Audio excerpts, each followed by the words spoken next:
guys, welcome back to my channel in the Safe Zone. Thank you for coming. Today I want to talk a little bit about what is generational trauma. What is generational trauma? Hit the like button, subscribe if you have not already done so, and let's talk about generational trauma. Today I will be referencing Miss Claire Gillespie. She has some awesome information on generational trauma. Let's get into it. Generational trauma is also known as intergenerational or transgenerational trauma. It is a cycle of trauma that passes through families. Causes include lasting impact of traumatic experiences like racism, violence, and other types of oppression and tragedy. Much like traditions or heirlooms, hair color, or secret family recipes that get passed down. People can also inherit trauma. Did you know you can inherit trauma?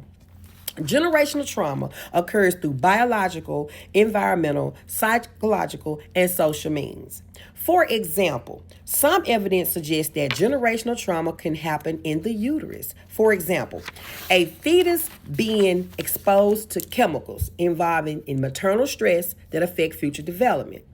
Epigenetic changes or shifts in a person's DNA due to traumatic experience, cause of generational trauma too.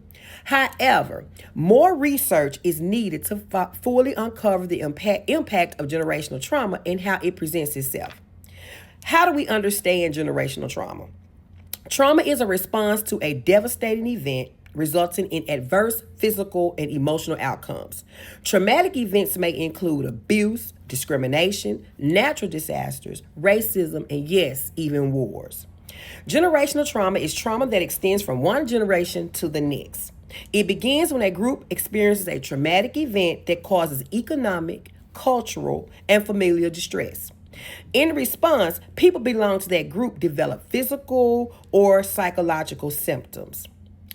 People who experience trauma may develop health conditions like anxiety, depression, heart disease, and post-traumatic stress disorder.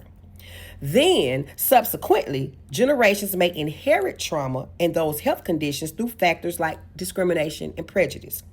It can be silent, covert, and undefined, surfacing through nuances and inadvertently taught or implied through someone's life at an early age onward. Examples of generational trauma. Historical examples of groups affected by generational trauma include Black Americans, Holocaust survivors, and indigenous communities, among others. Let's talk a little bit about our people, Black Americans. An article published in 2000 looked at epigenetic changes due to chronic stress, nutritional deficiencies of Black Americans during slavery in the United States.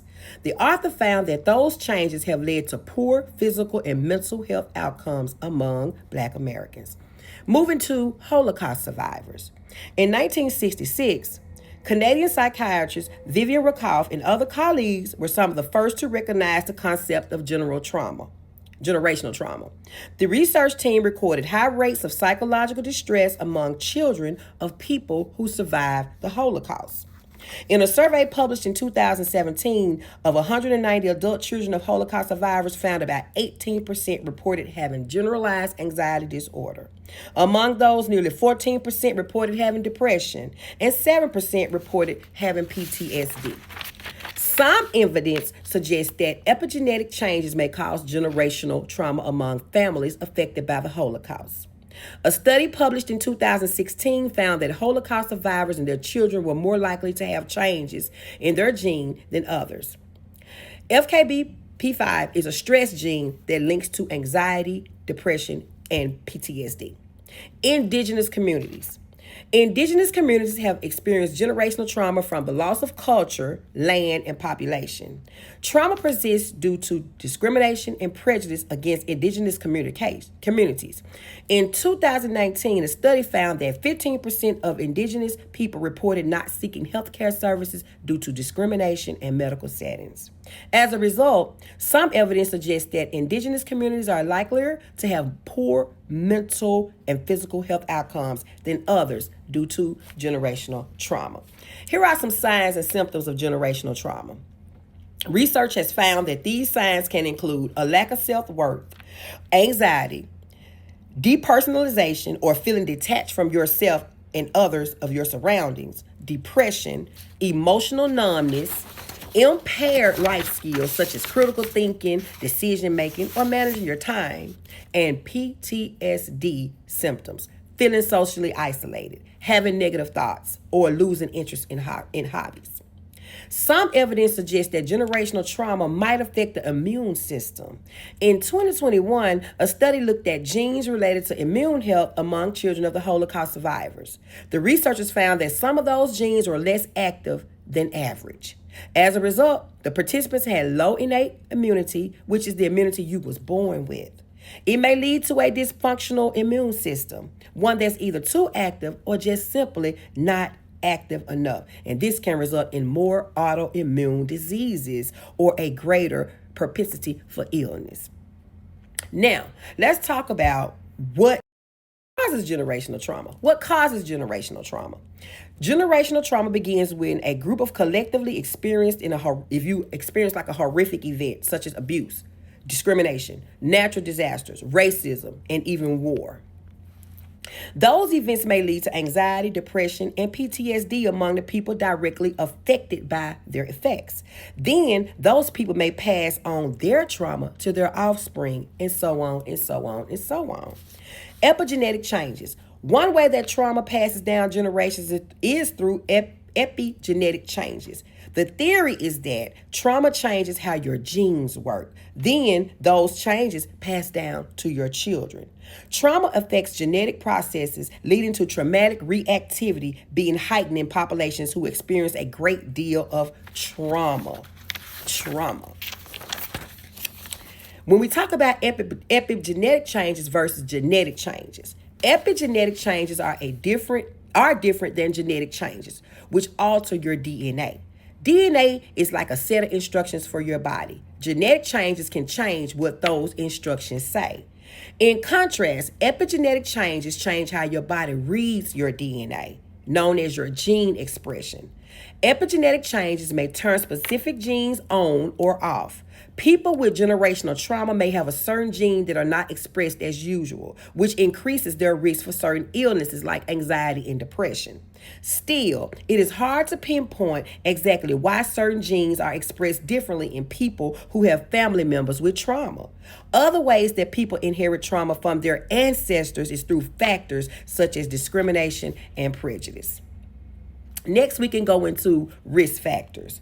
Everyone is susceptible to generational trauma.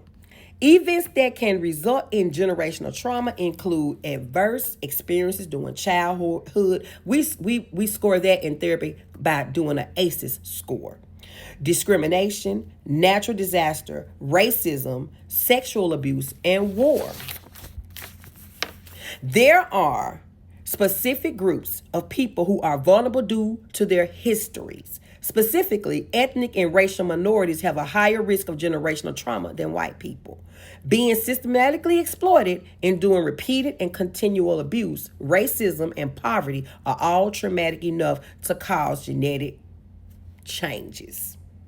How is generational trauma diagnosed? Yes, you can diagnose generational trauma.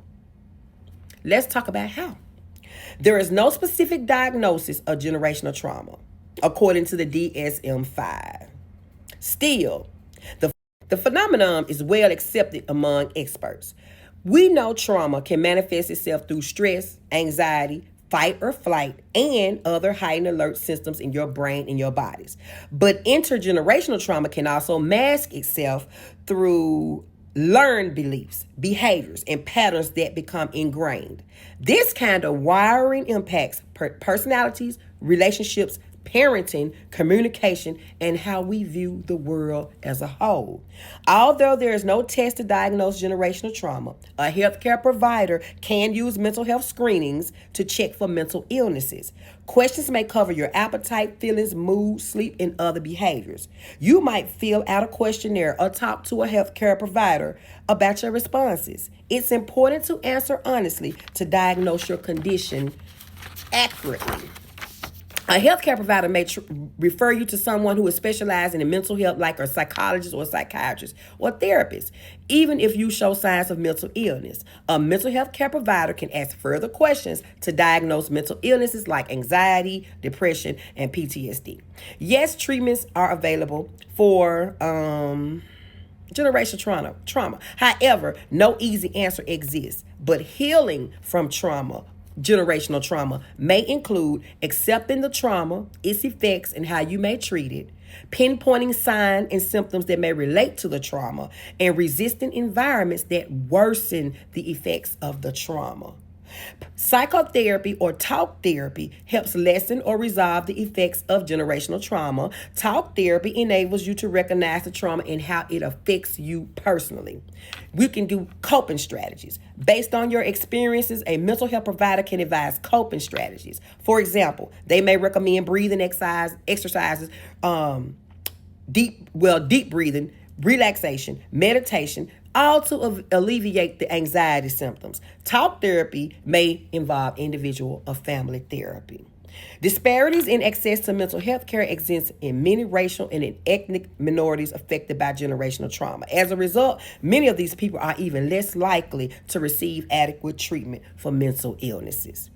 Culturally competent therapy is another option. In some cases, therapy may focus on traditional methods unique enough to different cultures to foster a group's identity.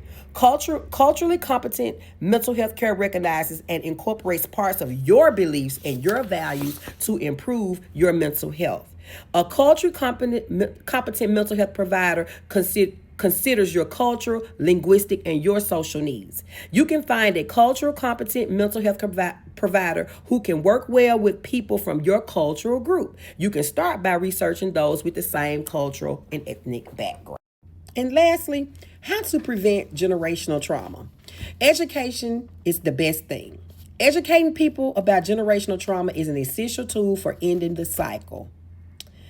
A 2002 study looked at the effectiveness of a generational trauma card, which is known as a GTC.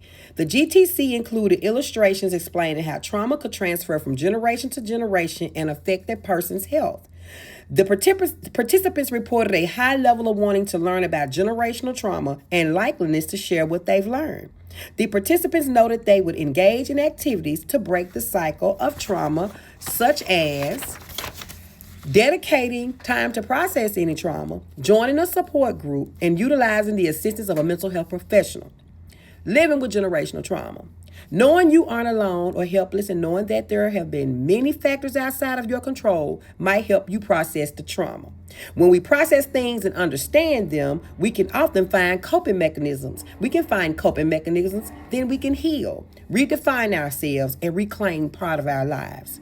Stopping the cycle of ongoing trauma, which may require a huge amount of encouragement and support, is essential.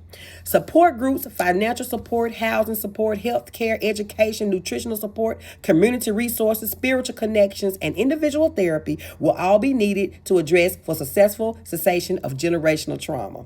Finding ways to connect to your cultural strengths may help with the healing. You may find support in books or films, magazines, internet, practical culture rituals, or talking to a loved one about your culture. The effects of generational trauma can include anxiety, depression, and PTSD.